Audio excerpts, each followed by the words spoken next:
So I will read and annotate Ghassan Kanafani's The Stolen Shirt. Holding back the blasphemous swearing that nearly slipped off his tongue, he raised his head to the dark sky. He could feel the black clouds gather like pieces of basalt, overlapping and then dissipating. Blasphemous just means against God, anything. This rain will not stop tonight. This means that he will not sleep, but instead he'll stay hunched over his shovel, digging a path to divert the muddy water from the tent poles. His back has become virtually impervious to the beating of the cold rain upon it. The cold gives him a pleasant feeling of numbness. He smells the smoke. His wife has started a fire to bake the flour into bread. How he wants to be finished with this trench, to go inside the tent and shove his cold hands into the fire until they burn. If he could, he would just grab the flame with his fingers and move it from one end to the other until the frost disappeared from both. But he's afraid to enter his tent. For his wife's eyes there is a terrifying question that has been there for a long time, and even the cold is less unforgiving than the terrible question. If he enters, she will say to him, planting her palms into the dough and her eyes into his, "Have you found work? Well, what will we eat? How was so and so able to get work here, and how was so and so able to get work there?" You could also say his conflicts. Okay, so he's digging a trench. That would be a like a moat of sorts, a hole around his tent, which is odd that the family's living in the tent. So we're going to assume that the family is not camping. So if we're reading this story and we had no background knowledge at all, we have to try to come up with what is going on here. Why is this family in this miserable situation? If we didn't know that we're reading a Ghassan Kanafani story, then we would know the context is something happening in Palestine. It would be either a Nakba or some other displacement of the Palestinian people because of the Israeli government.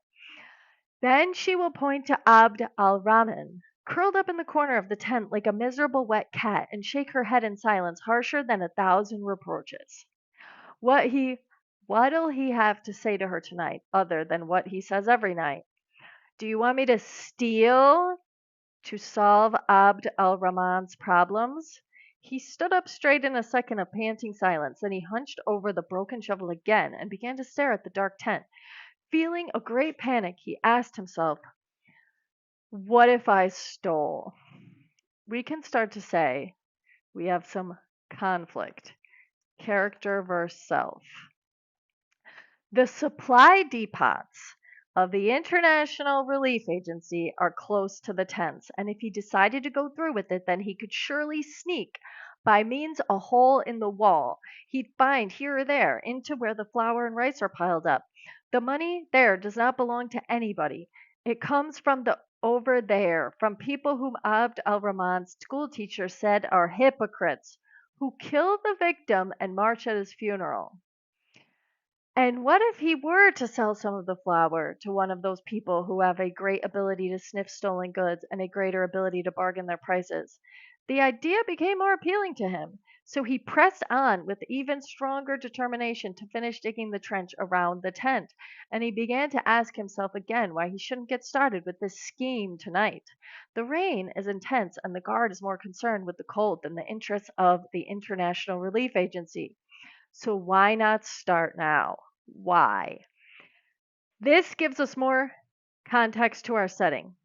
So I might say context to the setting.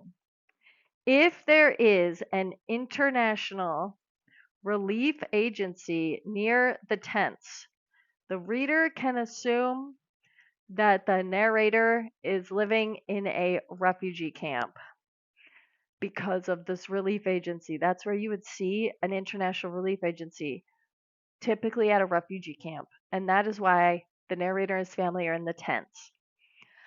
And what if he were to sell some? Oh, wait, I already said that. The idea became more appealing to him. He pressed on with even stronger determination to finish digging the trench around the tent, and began to ask himself again why he shouldn't get started with his scheme tonight. The rain is intense, and the guard is more confused with the rain than the interest of the International Relief Agency. So why not start now? Why? What are you doing, Abu al-Abda? He raised his head in the direction of the voice, and out of the shadow of Abu Samir, approaching the two rows of tents pitched endlessly across the darkness. I'm digging flour. You're digging what? I'm digging a trench. He heard Abdul Samir's thin laugh that quickly dissipated into whispering. It seems like you're thinking of flour. The rationing will be delayed until after the first 10 days of next month, i.e., about 15 days. So don't think about it now unless you intend to borrow a bag or two from the depot. We can say that this is irony because that's exactly what he was thinking. And this guy comes up and knows that. He saw Abu Samir arm point toward the depot, and he made out of the shadow of a perverse smile on his thick lips. He sensed the difficulty of the situation, so he resumed prodding the ground with his broken shovel. Take this cigarette. Oh, wait, no, it won't do any good in this rain. I forgot it was raining. I have flour for brains. Abu is messing with him. A feeling of suffocating irritation began to close in him. He hated Abu Samir for a long time, this repulsive chatterbox. Repulsive would just mean disgusting. What brings you out in this rain? I came out to see if you wanted help. No, thanks. Will you dig for a while? Most of the night. Didn't I tell you to dig your trench during the day? You're always going who knows where and leaving camp. Do you go looking for the seal of Solomon? That would be a religious reference, an allusion to a Hebrew text. And also in the Quran, it would be, no, for work. Panting, he raised his head from the shovel. Why don't you go to sleep and leave me alone? Abu Samir drew near with an ominous silence. He placed his hand on Abu al-Ta'ab's shoulder, shaking it slowly as he said in a raspy voice, Listen, Abu, if you see a bag of flour disappear before your eyes in a little now, don't let word of it slip out to anyone. What? Abu al-Abd said, his heart beating violently. He smelled the stench of tobacco from Abu Samir's mouth, who whispered with wide eyes. There are bags of flour that leave at night and go over there. Over where? Over there. Abu al-Abd tried to see where Abu Samir was pointing, but he found the man's arms hanging at his sides and heard his voice whisper with a deep rasp, You'll get your cut. A cut would be part of the sale, a piece of profit. Is there a hole that you guys enter through? Curling his tongue coyly, Abu Samir cocked his head upward in denial, then rasped with a whisper. The bags of flour leave all by themselves. They walk. You're crazy. No, you're the unfortunate one. Listen, let's get down to business. What we have to do is get the bags of flour out of the depot and take them over there. The guard will prepare everything for us as he always does. The one who will see to the sale isn't me and it's not you. It's the blonde American at the agency. No, no, no, it'll be fine. Everything will make sense after the agreement. The American sells and I profit. The guard profits, you profit. And it's all by our mutual agreement. So what do you say? Abu al-Abd felt the issue far more complicated than stealing a bag, 2 or 10 of flour, and feeling full of disgust came over him at the thought of dealing with this human being, obnoxious and insufferable like the whole camp had come to know him. But at the same time, he grew great comfort from the thought of being able to return to his tent one day with a new shirt for Abd al-Rahman, and some small provisions for his wife after his long spate of deprivation. How beautiful their two smiles would be! The chance to see Abd al-Rahman smile alone would undoubtedly merit going through the whole proposed scheme. But what if it failed? What miserable fate would await his wife and her son? That would be the day Abd al-Rahman carries around a shoe-shining box to hunch over it in the streets, shaking his small head over the customer's fine shoes. Miserable fate be damned. But if he succeeded, then Abd al-Rahman would seem like a new person, and he would rid that terrifying question from his wife's eyes. If he succeeded, then the misery of the trench every rainy night would end, and he'd live somewhere he can't even imagine right now. Okay, wait. So what does him stealing the flower have to do with being able to buy his son a shirt and his wife provisions? Provisions would just be like little things, like provisions for your house would be like toilet paper or plates or cups, stuff like that, food. So the plan, an international relief agency works like this. The flower the aid agency has was donated by like international groups abroad or also like wealthy countries donating the food. So the workers in the depot, which would be a warehouse that stores the food, they did not pay for the flour. So now what Abu Samir is doing, he's stealing the flour. Then they're giving it to this blonde woman at the agency. And then they're reselling it. So they're selling the flour that was supposed to be free because in a refugee camp, people can't really work. You're in the refugee camp at whatever country is hosting it. So if you were in a refugee camp, let's say in like Canada, technically we wouldn't be able to go and find jobs in Canada because a refugee is someone who's waiting for safe placement back to their homeland, unless you're a Palestinian refugee. And then they do not have this right to return. So they would just remain in these refugee camps indefinitely until another host country said that they're willing to take in Palestinian refugees. So that's why he would have money from this scheme. And a scheme is just like anything that a government or people do to make money or put in a new policy. That is what would be happening here. That's why he would have the extra money. So I'll put here, the flour in the agency was donated. So if it is stolen and resold, that would be profits for the agency workers and Abu Samir and whoever his accomplice is. In this case, the accomplice may be our narrator, right? Right. All right. We will keep going here. I'll make that smaller so you have it there. That's what the scheme would be. Why don't you leave this damn trench so we can start before the sun rises? Abu Samir said. Yes.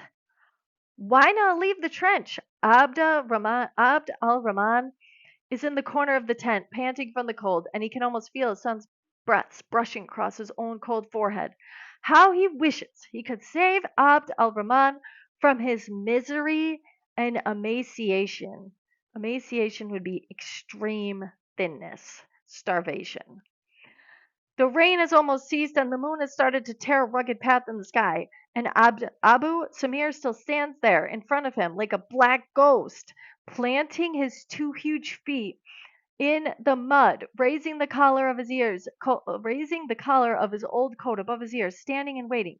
The person standing in front of him, proffering with a vague new fortune, entreating him to help remove the bags from the depot to some place where the American would come every month and stand in front of the piles of flour, rubbing his clean palms together like this, while laughing with blue eyes like those of a cat waiting to pounce on some poor unsuspecting mouse.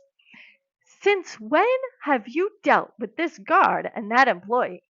Do you want to do this with me or just take the price of the flour to go and bribe the bastards? Listen, the American is my friend and he's a person who likes tidy work.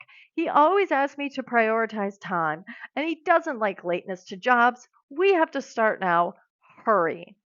He again pictured the American standing in front of the flour bags, laughing with narrow blue eyes and rubbing his clean palms together in delight and self assuredness, and he felt a strange agitation.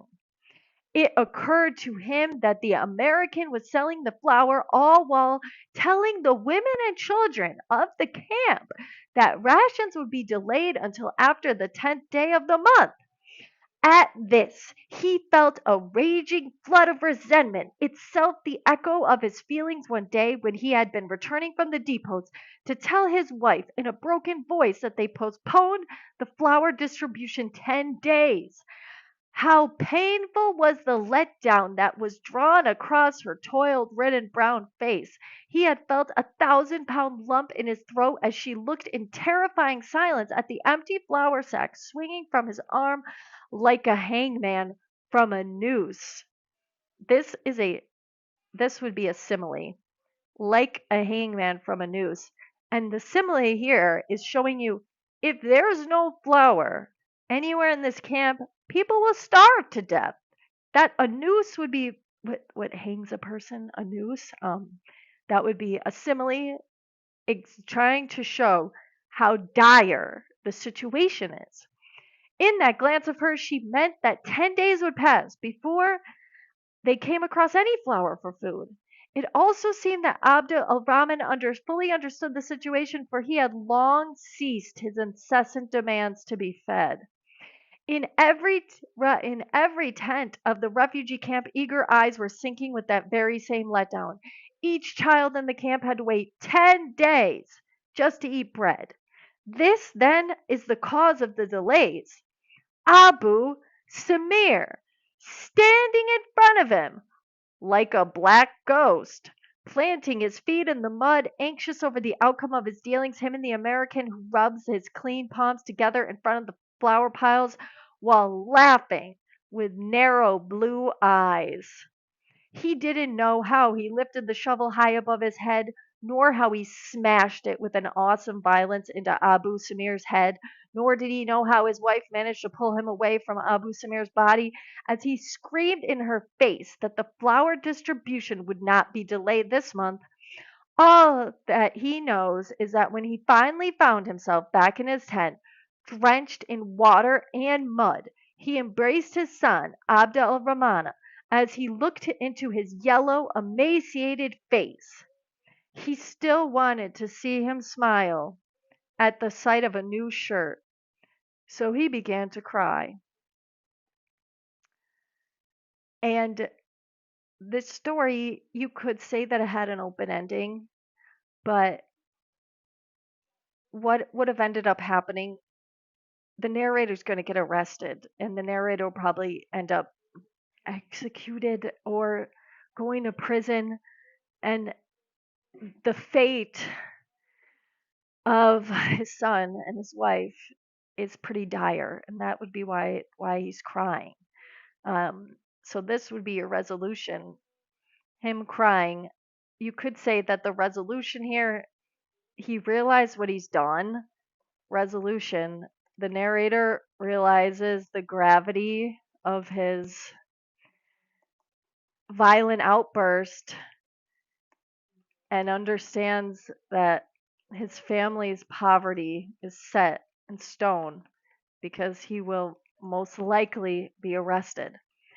Another important part, if you would have noticed here, the use of the black ghost, that is going to be what we call, this would be, it's a simile, but it was repeated twice.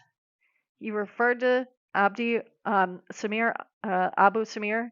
He referred to him as a black ghost twice, and then he killed him. So we could say that this is both repetition, because here's the first time. It's a simile, comparison using like or as, and we can also say it's repetition, and then we could also say It's ironic because he kills him and makes him this black ghost. But we can say repetition, also foreshadowing, because the narrator kills Abu Samir. And we will go further into our literary elements for this story, but those would be the most important notes I have. And if there's any notes from it that anything that you had a question about and you wanted me to answer, just put it in the chat or the comments. And I have emaciated here. Remember, emaciated would be extreme thinness, extremely thin, starving. Not a good thing. And yellow, actually, I'll put that too. The part where he says his son's skin is yellow, if somebody's skin would be yellow, that would signify like a health issue. Yellow skin would mean a health issue brought on by malnutrition or starvation or illness. Like if somebody had like hepatitis C, their skin might be yellower. That would be like a symptom. So yellow, malnutrition, disease, emaciated, thinness, skinny, starvation.